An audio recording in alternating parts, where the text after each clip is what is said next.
ಓಂ ಶಾಂತಿ. ತಾರೀಕು 4/2/2026 ಪ್ರಾತಃ ಮುರಳಿ. ಮಧುರ ಮಕ್ಕಳೇ, ಸಂಗಮ ಯುಗದಲ್ಲಿ ನಿಮಗೆ ಹೊಸ ಮತ್ತು ಭಿನ್ನವಾದ ಜ್ಞಾನವು ಸಿಗುತ್ತದೆ.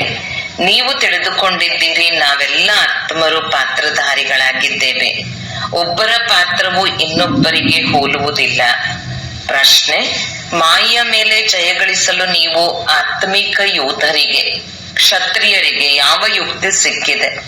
ಉತ್ತರ: ಹೇ ಆತ್ಮಿಕ ಕ್ಷತ್ರಿಯರೇ, ನೀವು ಸದಾ ಶ್ರೀಮತದಂತೆ ನಡೆಯುತ್ತಾ ಇರಿ.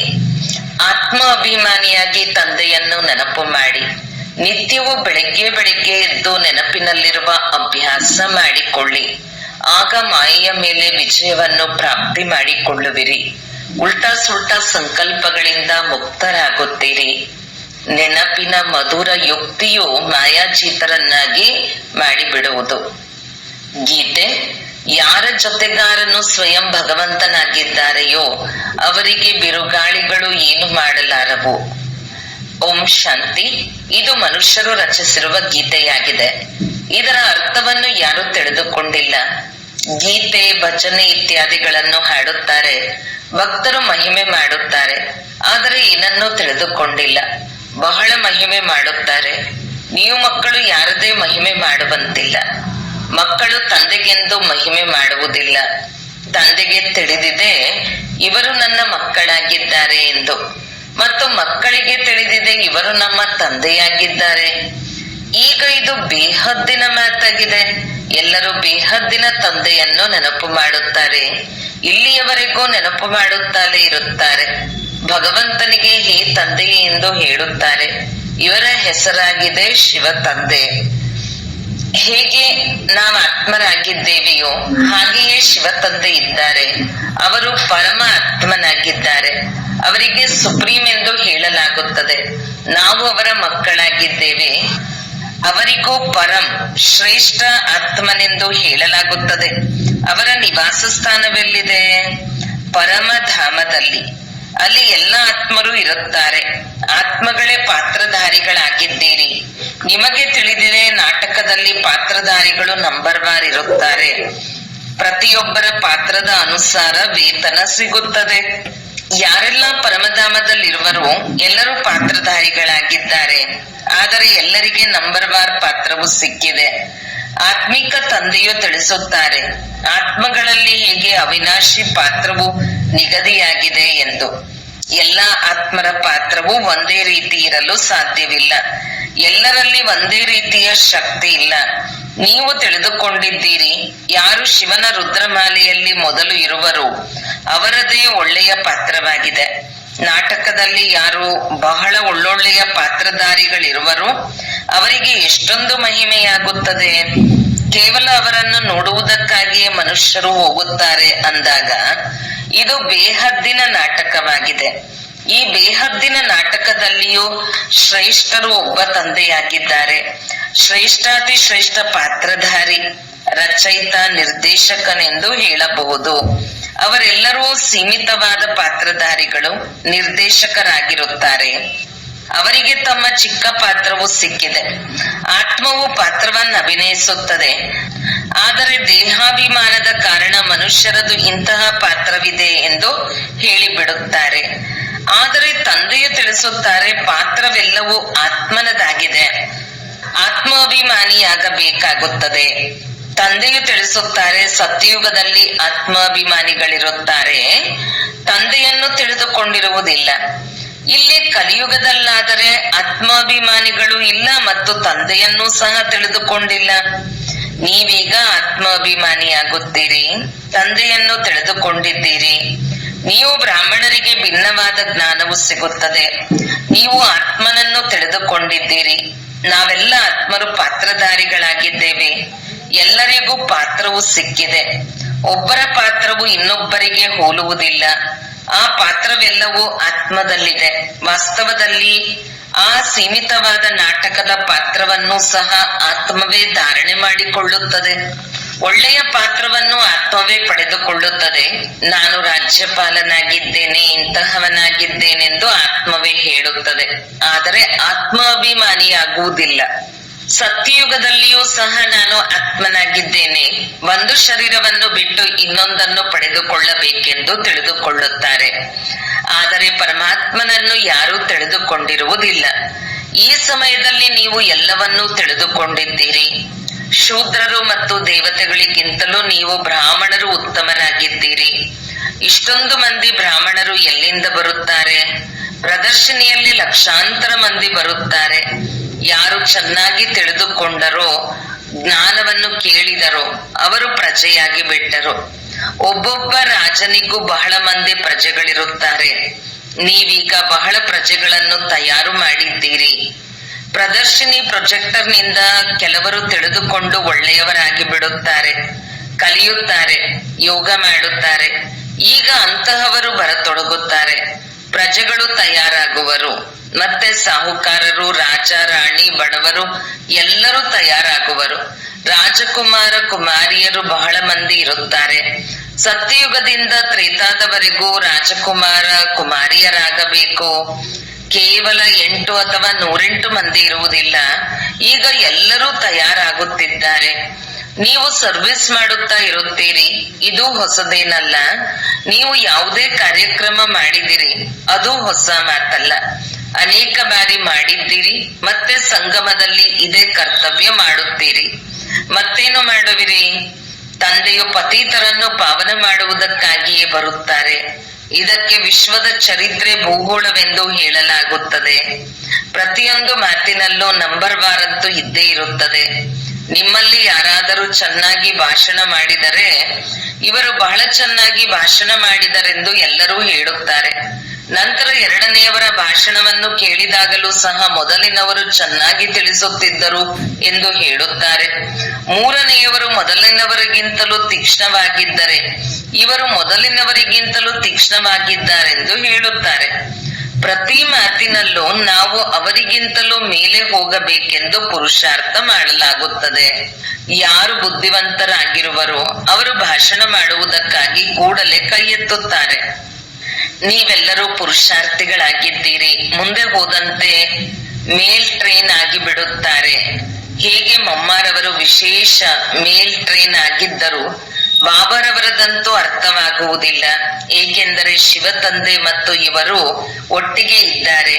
ಆದ್ದರಿಂದ ಯಾರು ತಿಳಿಸುತ್ತಿದ್ದಾರೆ ಎಂದು ನೀವು ಅರ್ಥ ಮಾಡಿಕೊಳ್ಳಲು ಆಗುವುದಿಲ್ಲ. ಆದ್ದರಿಂದ ಸದಾ ಇದನ್ನೇ ತಿಳಿಯಿರಿ, ನಮಗೆ ಶಿವ ತಂದೆಯು ತಿಳಿಸುತ್ತಾರೆ. ತಂದೆ ಮತ್ತು ದಾದ ಇಬ್ಬರೂ ತಿಳಿದುಕೊಂಡಿದ್ದಾರೆ, ಆದರೆ ಅವರು ಅಂತರ್ಯಾಮಿಯಾಗಿದ್ದಾರೆ. ಹೊರಗಿನಿಂದ ಹೇಳುತ್ತಾರೆ ಇವರು ಬಹಳ ಬುದ್ಧಿವಂತರಾಗಿದ್ದಾರೆ. ತಂದೆಯೂ ಸಹ ಮಹಿಮೆಯನ್ನು ಕೇಳಿ ಖುಷಿ ಪಡುತ್ತಾರೆ.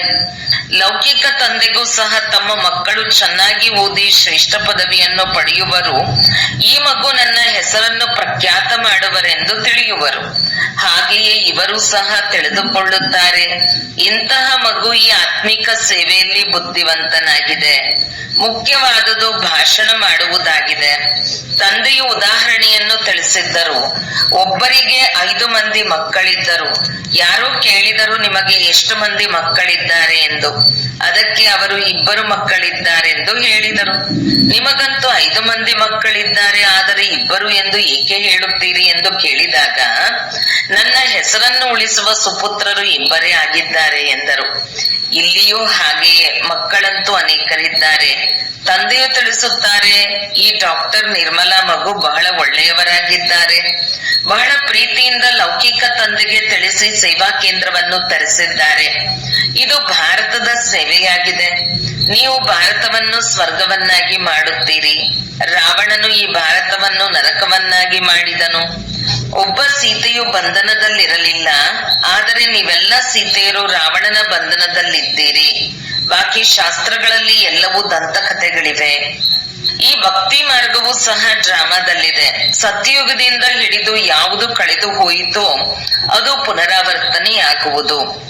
ತಾವೇ ಪೂಜ್ಯ, ತಾವೇ ಪೂಜಾರಿಯಾಗುತ್ತೀರಿ. ತಂದೆಯು ತಿಳಿಸುತ್ತಾರೆ, ನಾನು ಬಂದು ಪೂಜಾರಿಗಳಿಂದ ಪೂಜ್ಯರನ್ನಾಗಿ ಮಾಡುತ್ತೇನೆ. ಮೊದಲು ಸತ್ಯಯುಗ ಬಿದ್ದಿದ್ದು ನಂತರ ಕಲಿಯುಗವಾಗಬೇಕು. ಸತ್ಯಯುಗದಲ್ಲಿ ಸೂರ್ಯವಂಶಿ ಲಕ್ಷ್ಮೀನಾರಾಯಣರ ರಾಜ್ಯವಿತ್ತು. ರಾಮರಾಜ್ಯದಲ್ಲಿ ಚಂದ್ರವಂಶಿಯರಿದ್ದರು. ಈ ಸಮಯದಲ್ಲಿ ನೀವೆಲ್ಲರೂ ಆತ್ಮಿಕ ಯೋಧರು ಆಗಿದ್ದೀರಿ. ಯುದ್ಧದ ಮೈದಾನದಲ್ಲಿ ಬರುವವರಿಗೆ ಕ್ಷತ್ರಿಯರೆಂದು ಹೇಳಲಾಗುತ್ತದೆ. ನೀವು ಆತ್ಮಿಕ ಕ್ಷತ್ರಿಯರಾಗಿದ್ದೀರಿ, ಉಳಿದಂತೆ ಅವರು ದೈಹಿಕ ಕ್ಷತ್ರಿಯರಾಗಿದ್ದಾರೆ. ಅದಕ್ಕೆ ಬಾಹುಬಲದಿಂದ ಹೊಡೆದಾಡುವುದು ಎಂದು ಹೇಳಲಾಗುತ್ತದೆ. ಮೊದಲಿಗೆ ಬಾಹುಗಳಿಂದ ಹೊಡೆದಾಡುವ ಮಲ್ಲಯುದ್ಧವಿರುತ್ತಿತ್ತು. ಪರಸ್ಪರ ಹೊಡೆದಾಡುತ್ತಿದ್ದರು, ವಿಜಯವನ್ನು ಪಡೆಯುತ್ತಿದ್ದರು. ಈಗಂತೂ ನೋಡಿ, ಬಾಂಬು ಇತ್ಯಾದಿಗಳು ತಯಾರಾಗಿವೆ. ನೀವು ಕ್ಷತ್ರಿಯರಾಗಿದ್ದೀರಿ, ಅವರು ಕ್ಷತ್ರಿಯರಾಗಿದ್ದಾರೆ. ನೀವು ಶ್ರೀಮತದಂತೆ ನಡೆದು ಮಾಯೆಯ ಮೇಲೆ ಜಯಗಳಿಸುತ್ತೀರಿ. ನೀವು ಆತ್ಮಿಕ ಕ್ಷತ್ರಿಯರಾಗಿದ್ದೀರಿ. ಆತ್ಮಗಳೇ ಈ ಶರೀರದ ಕರ್ಮೇಂದ್ರಿಯಗಳ ಮೂಲಕ ಎಲ್ಲವನ್ನೂ ಮಾಡುತ್ತಿದ್ದೀರಿ. ತಂದೆಯು ಬಂದು ಆತ್ಮರಿಗೆ ಕಲಿಸುತ್ತಾರೆ, ಮಕ್ಕಳೇ ನನ್ನನ್ನು ನೆನಪು ಮಾಡಿದರೆ ಮತ್ತೆ ಮಾಯೆಯು ಕಬಳಿಸುವುದಿಲ್ಲ. ನಿಮ್ಮ ವಿಕರ್ಮಗಳು ವಿನಾಶವಾಗುತ್ತವೆ ಮತ್ತು ನಿಮಗೆ ಉಲ್ಟಾ ಸುಲ್ಟಾ ಸಂಕಲ್ಪಗಳು ಬರುವುದಿಲ್ಲ. ತಂದೆಯನ್ನು ನೆನಪು ಮಾಡಿದರೆ ಖುಷಿಯೂ ಇರುವುದು. ಆದ್ದರಿಂದ ತಂದೆಯು ತಿಳಿಸುತ್ತಾರೆ, ಮುಂಜಾನೆ ಎದ್ದು ಅಭ್ಯಾಸ ಮಾಡಿ. ಬಾಬಾ, ತಾವು ಎಷ್ಟು ಮಧುರರಾಗಿದ್ದೀರಿ. ಬಾಬಾ, ತಾವು ಎಷ್ಟೊಂದು ಮಧುರರಾಗಿದ್ದೀರಿ. ಬಾಬಾ ಎಂದು ಆತ್ಮವೇ ಹೇಳುತ್ತದೆ. ತಂದೆಯು ಪರಿಚಯ ನೀಡಿದ್ದಾರೆ, ನಾನು ನಿಮ್ಮ ತಂದೆಯಾಗಿದ್ದೇನೆ. ನಿಮಗೆ ಸೃಷ್ಟಿಯ ಆದಿ ಮಧ್ಯ ಅಂತ್ಯದ ಜ್ಞಾನವನ್ನು ತಿಳಿಸಲು ಬಂದಿದ್ದೇನೆ. ಈ ಮನುಷ್ಯ ಸೃಷ್ಟಿಯ ವೃಕ್ಷವು ತಲಕೆಳಕಾಗಿದೆ. ಇದು ವಿಭಿನ್ನ ಧರ್ಮಗಳ ಮನುಷ್ಯ ಸೃಷ್ಟಿಯಾಗಿದೆ. ಇದಕ್ಕೆ ವಿರಾಟ ಲೀಲೆ ಎಂದು ಹೇಳಲಾಗುತ್ತದೆ. ತಂದೆಯು ತಿಳಿಸಿದ್ದಾರೆ, ನಾನು ಈ ಮಾನವ ವಂಶ ವೃಕ್ಷದ ಬೀಜ ರೂಪನಾಗಿದ್ದೇನೆ. ನನ್ನನ್ನು ನೆನಪು ಮಾಡುತ್ತಾರೆ. ಇಲ್ಲಿ ಒಬ್ಬೊಬ್ಬರು ಒಂದೊಂದು ವೃಕ್ಷ ಧರ್ಮದವರಾಗಿದ್ದಾರೆ. ಮತ್ತೆ ನಂಬರ್ ವಾರ್ ಬರುತ್ತಾರೆ. ಈ ನಾಟಕವು ಮಾಡಲ್ಪಟ್ಟಿದೆ. ಇಂತಹವರು ಧರ್ಮಸ್ಥಾಪಕ ಪೈಗಂಬರನ್ನು ಕಳಿಸಿದರೆಂದು ಹೇಳಿಕೆ ಇದೆ. ಆದರೆ ಅಲ್ಲಿಂದ ಕಳುಹಿಸುವುದಿಲ್ಲ. ಇದು ಡ್ರಾಮಾನುಸಾರ ಪುನರಾವರ್ತನೆಯಾಗುತ್ತದೆ. ತಂದೆಯೊಬ್ಬರೇ ಧರ್ಮ ಮತ್ತು ರಾಜಧಾನಿಯನ್ನು ಸ್ಥಾಪನೆ ಮಾಡುತ್ತಿದ್ದಾರೆ. ಇದನ್ನು ಪ್ರಪಂಚದಲ್ಲಿ ಯಾರೂ ತಿಳಿದುಕೊಂಡಿಲ್ಲ. ಈಗ ಸಂಗಮವಾಗಿದೆ. ವಿನಾಶದ ಜ್ವಾಲೆಯು ಪ್ರಜ್ವಲಿತವಾಗಬೇಕು. ಇದು ಶಿವ ತಂದೆಯ ಜ್ಞಾನ ಯಜ್ಞವಾಗಿದೆ. ಇದನ್ನು ಅವರು ರುದ್ರಯಜ್ಞವೆಂದು ಹೆಸರನ್ನಿಟ್ಟಿದ್ದಾರೆ. ಪ್ರಜಾಪಿತ ಬ್ರಹ್ಮನ ಮೂಲಕ ನೀವು ಬ್ರಾಹ್ಮಣರು ರಚನೆಯಾಗಿದ್ದೀರಿ ಅಂದ ಮೇಲೆ ನೀವು ಶ್ರೇಷ್ಠರಾದಿರಲ್ಲವೇ? ಕೊನೆಯಲ್ಲಿ ಅನ್ಯ ಮನೆತನಗಳು ಬರುತ್ತವೆ. ವಾಸ್ತವದಲ್ಲಿ ಎಲ್ಲರೂ ಬ್ರಹ್ಮನ ಮಕ್ಕಳಾಗಿದ್ದೀರಿ. ಬ್ರಹ್ಮನಿಗೆ ಗ್ರೇಟ್ ಗ್ರೇಟ್ ಗ್ರ್ಯಾಂಡ್ ಫಾದರ್ ಎಂದು ಹೇಳಲಾಗುತ್ತದೆ. ಮೊಟ್ಟ ಮೊದಲು ಶ್ರೇಷ್ಠಾತಿ ಶ್ರೇಷ್ಠ ಬ್ರಹ್ಮ, ನಂತರ ವಂಶಾವಳಿಗಳು ರಚನೆಯಾಗುತ್ತವೆ. ಭಗವಂತನು ಸೃಷ್ಟಿಯನ್ನು ಹೇಗೆ ರಚಿಸುತ್ತಾರೆಂದು ಕೇಳುತ್ತಾರೆ. ರಚನೆಯಂತೂ ಇದೆ. ಯಾವಾಗ ರಚನೆಯು ಪತೀತವಾಗುವರು ಆಗ ರಚಯಿತನನ್ನು ಕರೆಯುತ್ತಾರೆ. ಅವರೇ ಬಂದು ದುಃಖಿ ಸೃಷ್ಟಿಯನ್ನು ಸುಖಿಯನ್ನಾಗಿ ಮಾಡುತ್ತಾರೆ. ಆದ್ದರಿಂದ ದುಃಖಹರ್ತ ಸುಖಕರ್ತ ತಂದೆಯ ಬನ್ನಿ ಎಂದು ಕರೆಯುತ್ತಾರೆ. ಹರಿದ್ವಾರವೆಂದು ಹೆಸರನ್ನಿಟ್ಟಿದ್ದಾರೆ. ಹರಿದ್ವಾರ ಎಂದರೆ ಹರಿಯ ದ್ವಾರವಾಗಿದೆ. ಅಲ್ಲಿ ಗಂಗೆಯು ಹರಿಯುತ್ತದೆ. ನಾವು ಗಂಗೆಯಲ್ಲಿ ಸ್ನಾನ ಮಾಡಿದರೆ ಹರಿಯ ದ್ವಾರದಲ್ಲಿ ಹೊರಟು ಹೋಗುತ್ತೇವೆಂದು ತಿಳಿಯುತ್ತಾರೆ. ಆದರೆ ಹರಿಯ ದ್ವಾರ ಎಲ್ಲಿದೆ? ಅವರು ಮತ್ತೆ ಕೃಷ್ಣನಿಗೆ ಹರಿ ಎಂದು ಹೇಳಿಬಿಡುತ್ತಾರೆ. ಹರಿಯ ದ್ವಾರವಂತೂ ಶಿವ ತಂದೆಯಾಗಿದ್ದಾರೆ. ದುಃಖಹರ್ತ ಸುಖಕರ್ತನಾಗಿದ್ದಾರೆ. ಮೊದಲು ನೀವು ತಮ್ಮ ಮನೆಗೆ ಹೋಗಬೇಕು. ನೀವು ಮಕ್ಕಳಿಗೆ ಈಗ ತಮ್ಮ ತಂದೆ ಮತ್ತು ಮನೆಯ ಪರಿಚಯ ಸಿಕ್ಕಿದೆ. ಮಾಲೆಯಲ್ಲಿ ತಂದೆಯ ಸ್ಥಾನವು ಸ್ವಲ್ಪ ಮೇಲಿದೆ. ನಿರಾಕಾರನ ಸಂಕೇತವಾದ ಹೂವು ಮೇಲಿದೆ. ನಂತರ ಅದಕ್ಕಿಂತಲೂ ಸ್ವಲ್ಪ ಕೆಳಗೆ ಜೋಡಿ ಮಣಿಗಳು. ಮತ್ತೆ ರುದ್ರಮಾಲೆ ಎಂದು ಹೇಳುತ್ತಾರೆ. ರುದ್ರಮಾಲೆಯು ವಿಷ್ಣುವಿನ ಮಾಲೆಯಾಗಿದೆ. ವಿಷ್ಣುವಿನ ಕೊರಳಿನ ಮಾಲೆಯು ಮತ್ತೆ ವಿಷ್ಣುಪುರಿಯಲ್ಲಿ ರಾಜ್ಯ ಮಾಡುತ್ತಾರೆ. ಬ್ರಾಹ್ಮಣರ ಮಾಲೆಯಂತೂ ಇಲ್ಲ, ಏಕೆಂದರೆ ಪದೇ ಪದೇ ಏರಿಳಿತವಾಗುತ್ತಿರುತ್ತಾರೆ. ತಂದೆಯು ತಿಳಿಸುತ್ತಾರೆ, ನಂಬರ್ ವಾರಂತೂ ಇದೆಯಲ್ಲವೇ? ಇಂದು ಚೆನ್ನಾಗಿ ನಡೆಯುತ್ತಾರೆ. ನಾಳೆ ಬಿರುಗಾಳಿ ಬಂದಿತು, ಗ್ರಹಚಾರ ಬಂದಿತೆಂದರೆ ತಣ್ಣಗಾಗಿ ಬಿಡುತ್ತಾರೆ. ಆದ್ದರಿಂದ ತಂದೆಯು ತಿಳಿಸುತ್ತಾರೆ, ಆಶ್ಚರ್ಯವೆನಿಸುವಂತೆ ಜ್ಞಾನವನ್ನು ಕೇಳಿ ನನ್ನವರಾಗುತ್ತಾರೆ. ಧ್ಯಾನದಲ್ಲಿಯೂ ಹೋಗುತ್ತಾರೆ. ಮಾಲೆಯಲ್ಲಿ ಪೋಣಿಸಲ್ಪಡುತ್ತಾರೆ. ಮತ್ತೆ ಓಡಿ ಹೋಗಿ ಒಮ್ಮೆಲೆ ಚಂಡಾಲರಾಗುತ್ತಾರೆ. ಹಾಗಾದರೆ ಮಾಲೆಯು ಹೀಗಾಗುವುದು?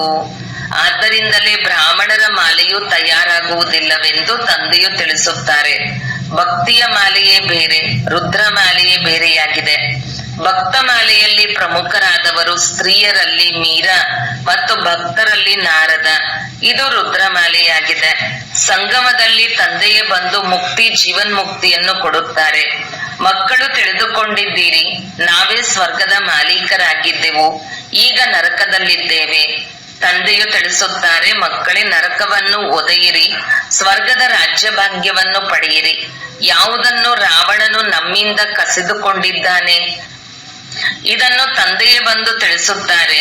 ಅವರು ಎಲ್ಲಾ ಶಾಸ್ತ್ರಗಳು, ತೀರ್ಥಯಾತ್ರೆ ಇತ್ಯಾದಿಗಳನ್ನು ತಿಳಿದುಕೊಂಡಿದ್ದಾರೆ. ಬೀಜರೂಪನಲ್ಲವೇ ಜ್ಞಾನ ಸಾಗರ, ಶಾಂತಿಯ ಸಾಗರ, ಇದನ್ನು ಆತ್ಮವೇ ಹೇಳುತ್ತದೆ. ತಂದೆಯು ತಿಳಿಸುತ್ತಾರೆ, ಈ ಲಕ್ಷ್ಮೀನಾರಾಯಣರು ಸತ್ಯಯುಗದ ಮಾಲೀಕರಾಗಿದ್ದರು. ಅದಕ್ಕೆ ಮೊದಲು ಏನಿತ್ತು? ಅವಶ್ಯಕವಾಗಿ ಕಲಿಯುಗದ ಅಂತ್ಯವಿರುವುದು. ಅಂದ ಮೇಲೆ ಸಂಗಮವಾಯಿತಲ್ಲವೇ? ಅದರ ನಂತರ ಈಗ ಸ್ವರ್ಗವಾಗುತ್ತದೆ. ತಂದೆಗೆ ಸ್ವರ್ಗದ ರಚಯಿತ, ಸ್ವರ್ಗ ಸ್ಥಾಪನೆ ಮಾಡುವವರೆಂದು ಹೇಳಲಾಗುತ್ತದೆ. ಈ ಲಕ್ಷ್ಮೀನಾರಾಯಣರು ಸ್ವರ್ಗದ ಮಾಲೀಕರಾಗಿದ್ದರು. ಇವರಿಗೆ ಆಸ್ತಿಯು ಎಲ್ಲಿಂದ ಸಿಕ್ಕಿತು? ಸ್ವರ್ಗದ ರಚಯಿತ ತಂದೆಯಿಂದ. ಇದು ತಂದೆಯದೇ ಆಸ್ತಿಯಾಗಿದೆ. ಈ ಲಕ್ಷ್ಮೀನಾರಾಯಣರಿಗೆ ಸತ್ಯಯುಗದ ರಾಜಧಾನಿ ಇತ್ತು. ಅದನ್ನು ಹೇಗೆ ಪಡೆದುಕೊಂಡರು ಎಂದು ನೀವು ಯಾರನ್ನಾದರೂ ಕೇಳಿರಿ, ಯಾರೂ ತಿಳಿಸಲು ಸಾಧ್ಯವಿಲ್ಲ. ಈ ದಾದರವರು ಸಹ ಹೇಳುತ್ತಾರೆ, ನಾನೂ ಸಹ ತಿಳಿದುಕೊಂಡಿರಲಿಲ್ಲ. ಪೂಜೆ ಮಾಡುತ್ತಿದ್ದೆನು, ಏನೂ ತಿಳಿದುಕೊಂಡಿರಲಿಲ್ಲ. ಈಗ ತಂದೆಯು ತಿಳಿಸುತ್ತಾರೆ, ಇವರು ಸಂಗಮ ಯುಗದಲ್ಲಿ ರಾಜಯೋಗವನ್ನು ಕಲಿಯುತ್ತಾರೆ. ಗೀತೆಯಲ್ಲಿಯೇ ರಾಜಯೋಗದ ವರ್ಣನೆ ಇದೆ. ಗೀತೆಯ ವಿನಃ ಮತ್ಯಾವುದೇ ಶಾಸ್ತ್ರಗಳಲ್ಲಿ ರಾಜಯೋಗದ ಮಾತಿಲ್ಲ. ತಂದೆಯು ತಿಳಿಸುತ್ತಾರೆ, ನಾನು ನಿಮ್ಮನ್ನು ರಾಜಾದಿರಾಜರನ್ನಾಗಿ ಮಾಡುತ್ತೇನೆ. ಭಗವಂತನೇ ಬಂದು ನರನಿಂದ ನಾರಾಯಣನಾಗುವ ಜ್ಞಾನವನ್ನು ತಿಳಿಸಿದ್ದಾರೆ. ಭಾರತದ ಮುಖ್ಯ ಶಾಸ್ತ್ರವು ಗೀತೆಯಾಗಿದೆ. ಗೀತೆಯು ಯಾವಾಗ ರಚಿಸಲ್ಪಟ್ಟಿತ್ತು ಇದನ್ನು ಯಾರೂ ತಿಳಿದುಕೊಂಡಿಲ್ಲ. ತಂದೆಯು ತಿಳಿಸುತ್ತಾರೆ, ಕಲ್ಪ ಕಲ್ಪವೂ ನಾನು ಸಂಗಮದಲ್ಲಿ ಬರುತ್ತೇನೆ. ಯಾರಿಗೆ ರಾಜ್ಯವನ್ನು ಕೊಟ್ಟಿದ್ದೆನೋ ಅವರು ರಾಜ್ಯವನ್ನು ಕಳೆದುಕೊಂಡು ತಮೋಪ್ರಧಾನ ದುಃಖಿಯಾಗಿ ಬಿಟ್ಟಿದ್ದಾರೆ. ಇದೆಲ್ಲವೂ ಭಾರತದ ಕಥೆಯಾಗಿದೆ. ಭಾರತವೇ ಆಲ್ರೌಂಡ್ ಆಗಿದೆ. ಮತ್ತೆಲ್ಲ ಖಂಡಗಳು ನಂತರದಲ್ಲಿ ಬರುತ್ತವೆ. ತಂದೆಯು ತಿಳಿಸುತ್ತಾರೆ, ನಿಮಗೆ 84 ಜನ್ಮಗಳ ರಹಸ್ಯವನ್ನು ತಿಳಿಸುತ್ತೇನೆ. 5000 ವರ್ಷಗಳ ಮೊದಲು ನೀವು ದೇವಿ ದೇವತೆಗಳಾಗಿದ್ದಿರಿ. ತಮ್ಮ ಜನ್ಮಗಳನ್ನು ನೀವು ತಿಳಿದುಕೊಂಡಿಲ್ಲ. ಹೇ ಭಾರತವಾಸಿಗಳೇ, ತಂದೆಯು ಅಂತಿಮದಲ್ಲಿ ಬರುತ್ತಾರೆ. ಅವರು ಆದಿಯಲ್ಲಿ ಬಂದರೆ ಆದಿ ಮಧ್ಯ ಅಂತ್ಯದ ಜ್ಞಾನವನ್ನು ತಿಳಿಸುವುದು ಹೇಗೆ? ಸೃಷ್ಟಿಯ ವೃದ್ಧಿಯೇ ಆಗಿಲ್ಲವೆಂದರೆ ಅದರ ಬಗ್ಗೆ ತಿಳಿಸುವುದಾದರೂ ಹೇಗೆ? ಸತ್ಯಯುಗದಲ್ಲಂತೂ ಜ್ಞಾನದ ಅವಶ್ಯಕತೆಯೇ ಇರುವುದಿಲ್ಲ. ತಂದೆಯು ಈ ಸಂಗಮ ಯುಗದಲ್ಲಿಯೇ ಜ್ಞಾನವನ್ನು ಕೊಡುತ್ತಾರೆ. ಜ್ಞಾನ ಪೂರ್ಣರಲ್ಲವೇ? ಅವಶ್ಯಕವಾಗಿ ಜ್ಞಾನವನ್ನು ತಿಳಿಸಲು ಅಂತ್ಯದಲ್ಲಿ ಬರಬೇಕಾಗುತ್ತದೆ. ಆದಿಯಲ್ಲಿ ನಿಮಗೆ ಏನು ತಿಳಿಸುತ್ತಾರೆ? ಇವು ತಿಳಿದುಕೊಳ್ಳುವ ಮಾತುಗಳಾಗಿವೆ. ಭಗವಾನು ವಾಚ, ನಾನು ನಿಮಗೆ ರಾಜಯೋಗವನ್ನು ಕಲಿಸುತ್ತೇನೆ. ಈ ವಿಶ್ವವಿದ್ಯಾಲಯವು ಪಾಂಡವ ಸರ್ಕಾರದ್ದಾಗಿದೆ. ಈಗ ಸಂಗಮವಾಗಿದೆ. ಯಾದವರು, ಕೌರವರು ಮತ್ತು ಪಾಂಡವರು, ಅವರು ಇದಕ್ಕೆ ಸೇನೆ ಎಂದು ತೋರಿಸಿದ್ದಾರೆ. ತಂದೆಯು ತಿಳಿಸುತ್ತಾರೆ, ಯಾದವರು ಕೌರವರು ವಿನಾಶಕಾಲೆ ವಿಪರೀತ ಬುದ್ಧಿಯವರಾಗಿದ್ದಾರೆ. ಒಬ್ಬರು ಇನ್ನೊಬ್ಬರಿಗೆ ನಿಂದನೆ ಮಾಡುತ್ತಾರೆ, ಏಕೆಂದರೆ ತಂದೆಯೊಂದಿಗೆ ಪ್ರೀತಿ ಇಲ್ಲ. ನಾಯಿ, ಬೆಕ್ಕು ಎಲ್ಲದರಲ್ಲಿ ಪರಮಾತ್ಮನಿದ್ದಾರೆಂದು ಹೇಳಿಬಿಡುತ್ತಾರೆ. ಬಾಕಿ ಪಾಂಡವರದು ಪ್ರೀತಿ ಬುದ್ಧಿಯಾಗಿತ್ತು. ಸ್ವಯಂ ಪರಮಾತ್ಮನೇ ಪಾಂಡವರಿಗೆ ಜೊತೆಗಾರನಾಗಿದ್ದರು. ಪಾಂಡವರು ಎಂದರೆ ಆತ್ಮಿಕ ಪಂಡಗಳು, ಮಾರ್ಗದರ್ಶಕರು. ಅವರು ದೈಹಿಕ ಮಾರ್ಗದರ್ಶಕರಾಗಿದ್ದಾರೆ. ನೀವು ಆತ್ಮಿಕ ಪಂಡ ಆಗಿದ್ದೀರಿ. ಒಳ್ಳೆಯದು.